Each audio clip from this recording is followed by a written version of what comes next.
आज जिस शख्सियत के उर्स की महफिल में आप आए हो, जश्न उवैस करनी, ये शाबान का महीना है ना।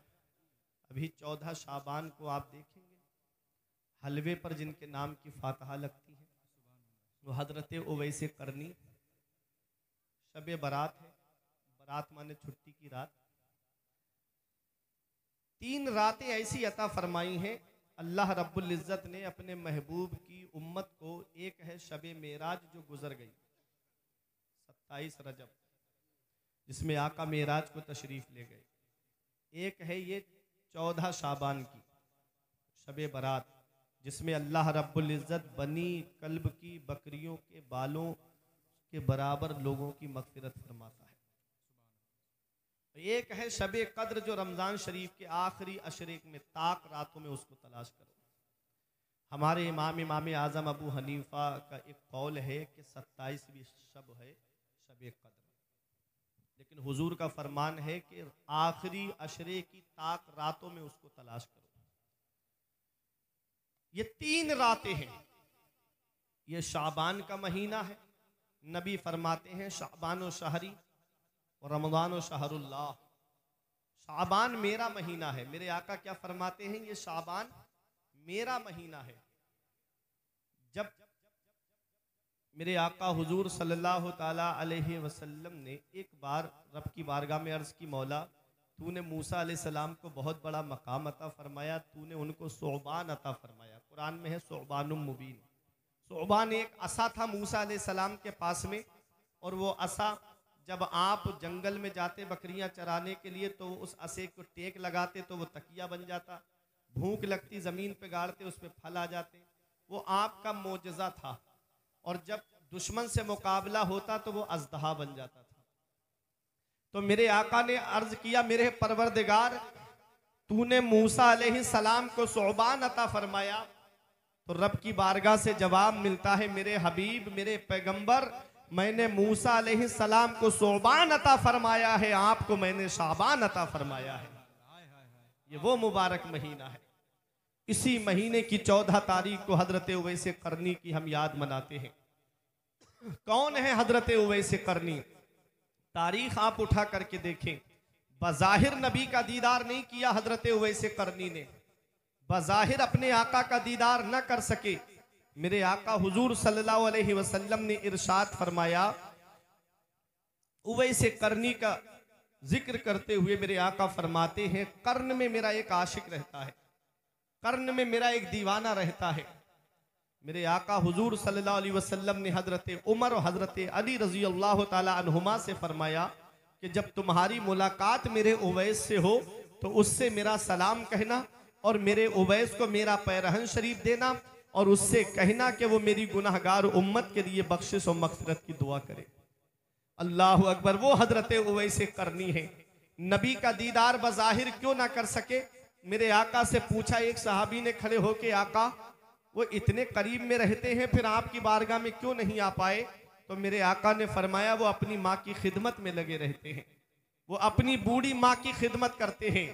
हजरत उवैस करनी अपनी माँ की खिदमत में लगे रहते थे। आपके जिस्म पर सफेद दाग की बीमारी हो गई थी। आपने दुआ की, अल्लाह ताला ने बीमारी को दूर फरमा दिया। 1 दिरहम के बराबर वो निशान बाकी रहा। मेरे आका ने हजरत उवैस करनी की पहचान भी बताई कि उनके जिस्म पर सफेद दाग का एक निशान है। मेरे आका हुजूर सल्लल्लाहु अलैहि वसल्लम की बारगाह में उनका जिक्र हो रहा है, उनका चर्चा नबी की बारगाह में हो रहा है। अल्लाह अकबर। बज़ाहिर नबी का दीदार न कर सके माँ की खिदमत की वजह से। माँ की खिदमत, आज का नौजवान माँ बाप जब बूढ़े होते हैं तो उन्हें छोड़ करके कोई शहर में अपनी जिंदगी गुजार रहा है, कोई ससुराल में अपनी जिंदगी गुजार रहा है। इधर माँ बाप गांव में एक एक पैसे के लिए परेशान है, और बेटा है कि जाकर के कोई दार्जिलिंग की सैर कर रहा है, कोई ऐसे आलम में शिमला और मसूरी घूम के आ रहा है, कोई नैनीताल के चक्कर लगा रहा है। इधर माँ बाप एक एक पैसे के लिए दुखी बैठे हैं, और बेटा है कि जाकर के होटलों में वेटरों को टिप दे करके आ रहा है। ये हाल आज की औलाद का होता जा रहा है। आज इस मोबाइल ने इतना दूर कर दिया औलाद को माँ बाप से कि बाप चारपाई पे बैठा रहता है, बराबर में बेटा मोबाइल चलाता रहेगा, लेकिन अपने बाप से बात करने तक की तौफीक नहीं होती है। याद रखना नौजवानों, हर चीज तुम्हें गूगल पे नहीं मिलेगी, हर चीज तुम्हें इंटरनेट पे नहीं मिलेगी, हर चीज तुमको सोशल मीडिया पर नहीं मिलेगी। कुछ जिंदगी जीने के सलीके माँ बाप के पास बैठने से आते हैं, कुछ जिंदगी जीने के तरीके माँ बाप के पास बैठने से मिलते हैं। आज नई नस्ल कहती है मेरे बाप ने मेरे लिए किया क्या है, ये मकान मैंने अपने पैसे से बनाया है, ये बिल्डिंग मैंने अपने पैसे से बनाई है, ये प्लाट मैंने अपने पैसे से खरीदा है। अल्लाह अकबर। आज औलाद कहती है ये मकान मेरा है, आज औलाद कहती है ये जमीन मेरी है, आज औलाद कहती है ये प्लाट मेरा है। आओ हदीस पाक तो सुनो, मेरे आका हुजूर सल्लल्लाहु अलैहि वसल्लम की हदीस क्या पैगाम दे रही है। मेरे आका की बारगाह में एक सहाबी आए और आके अर्ज करते हैं या रसूल अल्लाह, मेरे वालिद मेरा सारा माल खर्च कर देना चाहते हैं। मेरे आका ने उनके वालिद को बुलाया, बूढ़े सहाबी थे, डंडे का सहारा लेकर के आए। एक सहाबी ने उनसे कहा कि तुम्हारी शिकायत तुम्हारे बेटे ने आका से की है। तो उनकी आंखों में आंसू आ गए, और जब आंखों में आंसू आए तो दिल ही दिल में उन्होंने अरबी में कुछ अशआर कहे थे। अभी जुबान पर वो अशआर नहीं आए थे, सिर्फ दिल ही दिल में कहे थे।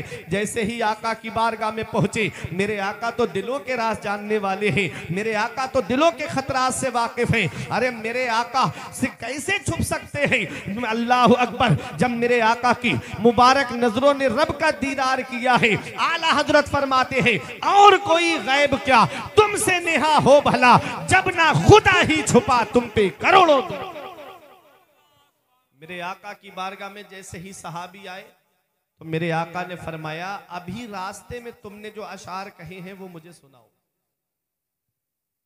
सहाबी हैरत में पड़ गए और अर्ज करते हैं या रसूल अल्लाह, हम बारहा आपकी शान को देखते रहते हैं और आज भी हमने देखा है। ये अशार अभी मेरी जुबान पर नहीं आए थे, सिर्फ मैंने दिल में कहे थे।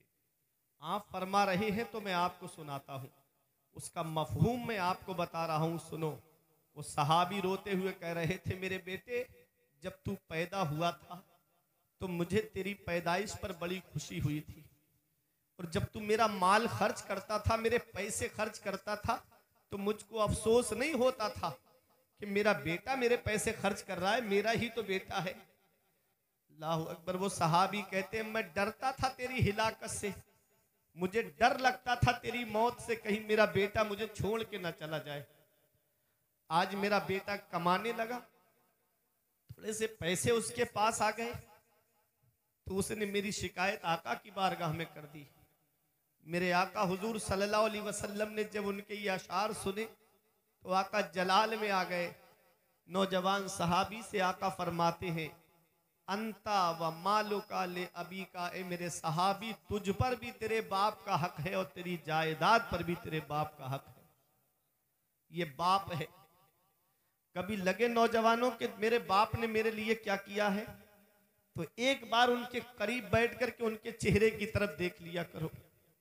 उनकी सफेद दाढ़ी तुम्हें कुछ पैगाम देगी, उनके माथे की सिलवटें तुम्हें कुछ सबक देंगी, उनके हाथ की लकीरें तुम्हें कुछ पैगाम देंगी। एक दिन मैंने पूछा था अपने अब्बा से, अब्बा मेरे हाथ की लकीरें नजर आ रही हैं, आपके हाथ की लकीरें कहाँ चली गई? तो एक जवाब दिया था, बेटा तुम्हारी तकदीर बनाते बनाते हमारे हाथ की लकीरें मिट गई। बाप क्या नहीं करता अपनी औलाद के लिए, बाप कौन सी कुर्बानी नहीं देता अपनी औलाद के लिए, बाप कौन सी परेशानी नहीं उठाता अपनी औलाद के लिए। कभी तुम्हें लगे मेरे बाप ने मेरे ऊपर क्या एहसान किए हैं, तो एक पैगाम देता हूं नौजवानों, ये रात के 2 बजे 3 बजे आप खुटार की तरफ चले जाना, या शाहजहांपुर की तरफ चले जाना, या गोला लखीमपुर की तरफ चले जाना। वहां रात में जब शिद्दत की नींद आती है 2-3 बजे के बाद में, तब तुमको कुछ लोग ऐसे मिलेंगे कि जो गलियों में ऑटो रिक्शा चलाते हुए मिलेंगे, कोई बस चलाता हुआ मिलेगा, कोई ट्रक चलाता हुआ मिलेगा, कोई 4 व्हीलर लेकर के रोड पे खड़ा होगा। क्यों? ताकि 4 पैसे कमा लूं, मेरी औलाद के खर्चे में काम आएंगे, मेरी औलाद की पढ़ाई में काम आएंगे। आज वो बेटा क्या जाने कि मेरे बाप ने कितनी कुर्बानियां दी हैं मेरी खातिर। जिसे मोबाइल चलाने से फुर्सत नहीं मिलती, जिसे यूट्यूब देखने से फुर्सत नहीं मिलती, जिसे गूगल चलाने से फुर्सत नहीं मिलती, वो क्या जाने कि उसके बाप ने कितनी कुर्बानियां दी है। अल्लाह अकबर। याद रखना प्यारे मुसलमानों, ऐ नौजवानों, बाप अल्लाह की कितनी बड़ी नेमत है, इसका पता तब चलेगा जब बाप का साया सर से उड़ जाएगा। जिस दिन बाप की चारपाई घर से उड़ गई, उस दिन एहसास होगा कि हम कितनी बड़ी नेमत से महरूम हो गए। जिस दिन माँ की चारपाई घर से उड़ गई, उस दिन पता चलेगा कि हम कितनी बड़ी नेमत से महरूम हो गए। आज जिस दौर में हम जिंदगी गुजार रहे हैं, ये दौर मिलावटी दौर कहलाता है। इसमें हर चीज में आपको मिलावट मिलेगी। तेल में आपको मिलावट मिलेगी, खाने पीने की चीजों में आपको मिलावट मिलेगी, दूध में आपको मिलावट मिलेगी, चीनी में आपको मिलावट मिलेगी। इस मिलावटी दौर में अगर बगैर मिलावट के कोई चीज है तो वो माँ बाप की मोहब्बत है। जिसमें कोई मिलावट नहीं होती है, जो अपनी औलाद से मोहब्बत करते हैं तो सच्ची मोहब्बत करते हैं। माँ बाप की मोहब्बत में कोई मिलावट नहीं होती है।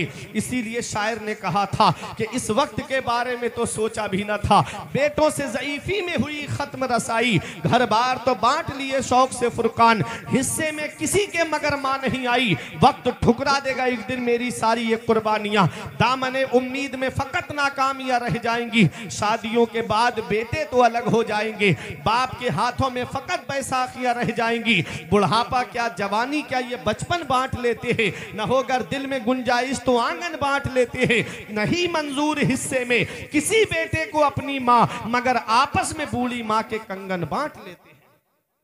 ये हाल है आज की औलाद का।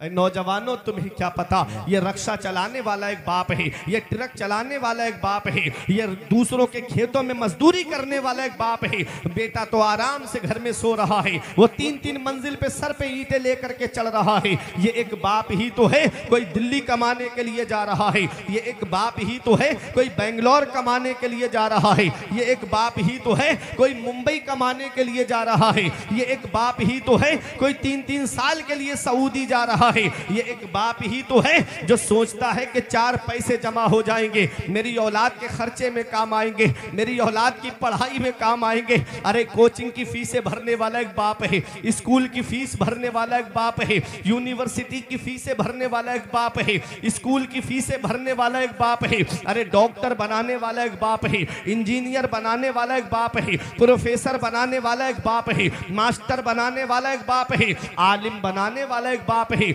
हाफिज बनाने वाला एक बाप है, कारी बनाने वाला एक बाप है। इसका पता तब चलता है जब बाप का साया सर से उड़ जाता है। जब तक बाप जिंदा होता है, औलाद को यह सहारा है कि मेरी पीठ पर मेरे बाप का हाथ रखा हुआ है। खानदान वाले भी मोहब्बत से बात करते हैं, रिश्तेदार भी मोहब्बत से बात करते हैं, पड़ोसी भी मोहब्बत से बात करते हैं। और जिस दिन बाप की चारपाई उड़ जाती है तो कभी जमीन के बंटवारे के नाम पे लड़ाइयां शुरू, कभी घर के बंटवारे के नाम पे लड़ाइयां शुरू। ये बाप है जो कितनी परेशानियां अपने ऊपर ले लेता है, लेकिन अपनी औलाद तक परेशानी पहुंचने नहीं देता। हमारे बुजुर्गों ने फरमाया, बाप आंगन में लगे हुए पेड़ की तरह होता है। जब शिद्दत की गर्मी पड़ती है, जब शिद्दत की धूप पड़ती है, आदमी पेड़ के नीचे बैठ जाए उसे आराम मिल जाता है। आदमी पेड़ के नीचे बैठ जाए उसे सुकून मिल जाता है। जब शिद्दत की गर्मी में आदमी पेड़ के नीचे बैठे उसे आराम मिल जाता है। हमारे बुजुर्गों ने फरमाया, बाप आंगन में लगे हुए पेड़ की तरह होता है जो खुद तो धूप में जलता रहता है, लेकिन अपनी औलाद को साया पहुंचाता है, अपनी औलाद को छांव पहुंचाता है, अपनी औलाद को साया देता है। अल्लाह अकबर। ऐ जिया माँ बाप के साये की ना कदरी ना कर, ऐ जिया माँ बाप के साये की ना कदरी ना कर। धूप काटेगी बहुत जब ये शजर गिर जाएगा, और धूप कैसी भी हो साया नहीं खोने देता, राह कैसी भी हो बेबस नहीं होने देता। बेच के अपना लहू चाहे वो रोटी लाए, बाप औलाद को भूखा नहीं सोने देता। नारे तकबीर। मेहरबान है अपने बंदों पर, अल्लाह कितना करम फरमाता है अपने बंदों पर। मेरा रब कितना मेहरबान है अपने बंदों पर। वो माँ जो अपनी औलाद से मोहब्बत करती है, वो माँ जो अपनी औलाद से प्यार करती है, अगर 1-2 घंटे के लिए उसका लाडला उसकी नजरों से गायब हो जाए तो माँ बेचैन हो जाती है, माँ परेशान हो जाती है।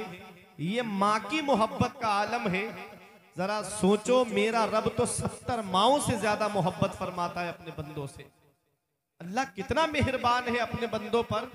रब फरमाता है, ऐ इंसान, कर्म करने वाले रब से तुझे किस चीज ने धोखे में रखा। आज इंसान अपने रब की नेमतों का शुक्र अदा नहीं कर रहा है। उसने कितनी नेमतों से इंसान को नवाजा है, कितनी नेमतें उस रब ने इंसान को अता फरमाई है। कभी अपने वजूद पर गौर कर लिया करो।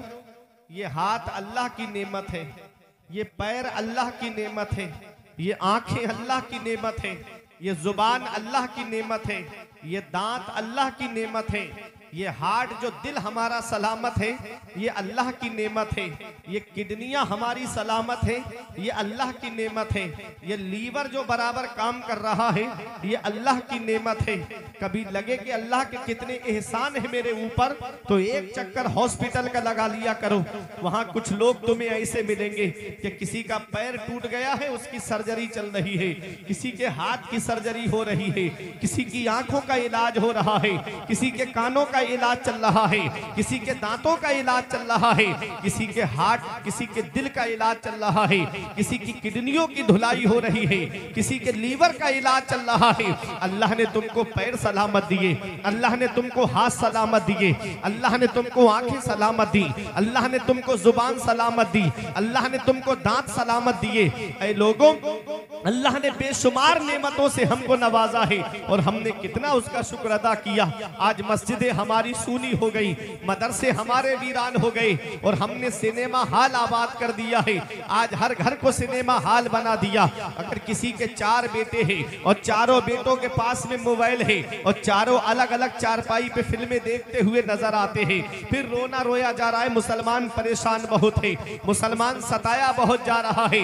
जब भी कहता हूँ या अल्लाह मेरा हाल देख, हुक्म होता है अपना नामाए आमाल देख। ऐ मेरे अजीजों, इस दुनिया में हम आए हैं, हमेशा रहने के लिए नहीं आए हैं, बल्कि चंद दिन के लिए हम इस दुनिया में आए हैं। उस रब की पकड़ से डरो। इन्ना बत्श रब्बिका लशदीद, तेरे रब की पकड़ बहुत सख्त है। जब अल्लाह पकड़ता है तो फिर कोई छुड़ाने वाला नहीं मिलता है। जब मेरा रब पकड़ फरमाता है तो फिर कोई बचाने वाला नहीं मिलता है। अभी 3 साल पहले तुमने कोरोना काल में नहीं देखा, तुम्हारे जैसे कितने दौलत वाले गंगा नदी के किनारे बेगोरो कफन पड़े हुए थे, उनके परिजन लेने तक नहीं गए, उनके घर वाले देखने तक नहीं गए, उनके घर वाले देखने तक नहीं गए। अरे किस्मत वाला है वो बाप जो बेटों के कांधे पे कब्रिस्तान चला जाए, नसीब वाला है वो भाई जो भाइयों के कांधे पे कब्रिस्तान चला जाए, किस्मत वाला है वो रिश्तेदार जो रिश्तेदारों के कांधे पे कब्रिस्तान चला जाए। ऐ चटिया की सरजमीन पे रहने वालों, हर एक का मरना बराबर नहीं होता, हर एक का दुनिया से जाना बराबर नहीं होता, हर एक के लिए रोया भी नहीं जाता है। जुआरी की मौत पे कौन आंसू बहाएगा, शराबी की मौत पे कौन आंसू बहाएगा, अय्याश की मौत पे कौन आंसू बहाएगा। कुछ ऐसे अल्लाह के बंदे हैं कि इधर उनका जनाजा उठता है, उधर हजारों लोगों की आंखों में आंसू होते हैं। एक जनाजा बरेली शरीफ की सरजमीन पर हुजूर ताजुल शरिया का उठा, तुमने अपनी आंखों से देखा कि हजारों नहीं लाखों करोड़ों लोगों की आंखों में आंसू थे और हर आंख रो के कह रही थी, अख्तरे कादरी खुल्द में चल दिया, अख्तरे कादरी खुल्द में चल दिया, खुल्द वाह है हर एक कादरी के। नारे तकबीर, नारे रिसालत, बस्ती बस्ती करिया करिया, अल्लामा मुफ्ती फुरकान मंजरी, इस्लाहे मुआशरा कॉन्फ्रेंस। बहुत अच्छा मुफ्ती साहब। हर एक का मरना बराबर नहीं होता, हर एक का दुनिया से जाना बराबर नहीं होता, हर एक का दुनिया से जाना बराबर नहीं होता। कुछ अल्लाह के बंदे हैं जो दुनिया से जाते हैं तो लोगों की आंखों में आंसू होते हैं, हर आंख रो करके कहती है, अख्तरे कादरी खुल्द में चल दिया, खुल्द वाहे हर एक कादरी के लिए। हर कोने कोने से आवाज आ रही थी। आज ताजुल शरिया चले गए, बस्ती बस्ती से आवाज आ रही थी, ताजुल शरिया चले गए, हर करिया से आवाज आवाज आ रही थी, ताजुश शरिया चले गए, हर सूबे से आवाज आ रही थी। आज बरेली को सूना करके ताजुश शरिया चले गए, हर इलाके से आवाज आ रही थी। आज ताजुश शरिया बरेली को सूना करके चले गए। मैंने आलमे तसव्वुर में अर्ज किया, ऐ मेरे शेख आप कहां चले गए? तो जवाब मिलता है, अख्तरे कादरी खुल्द में चल दिया, खुल्द पा है हर एक कादरी के लिए। वाह वाह वाह, सुभान अल्लाह सुभान अल्लाह। बहुत ऐ मेरे अजीजों, इमाम गजाली फरमाते हैं इंसान मरने के बाद कब्र में चला जाता है और अच्छा इंसान लोगों के दिलों में चला जाता है। फिर लोग उसे याद रखते हैं, अपनी गुफ्तगू में याद रखते हैं, अपनी मजलिसों में याद रखते हैं, अपनी महफिलों में याद रखते हैं। ऐसे काम करके दुनिया से जाओ कि लोग तुम्हारे मरने की खुशी ना मनाएं बल्कि गम करें कि एक अच्छा इंसान चला गया। ऐ मेरे अजीजों, आज हम किसी की बिल्डिंग बनी हुई देखते हैं तो फख्र से कहते हैं इसके मजे हैं, किसी के पास दौलत देखी तो कहते हैं इसके तो बहुत मजे हैं। अगर किसी के पास में ठाट बाट देख ली तो हम उसकी ठाट बाट को देख करके ललचाते हैं, कहते हैं ये तो बहुत मजे में है। ये ठाट बाट, ये रंगरेलियां, ये बिल्डिंग है, ये मकान, सब यहीं रह जाएगा। कब्र के अंदर की तैयारी करो। हमारे जो बुजुर्ग गुजरे हैं ना, वो मरने के बाद की फिक्र करते थे। भूखे रहते, प्यासे रहते, कोई शिकवा शिकायत नहीं करते। बस उनकी एक ही तमन्ना थी कि उनका रब उनसे राजी हो जाए, उनके रसूल उनसे राजी हो जाए।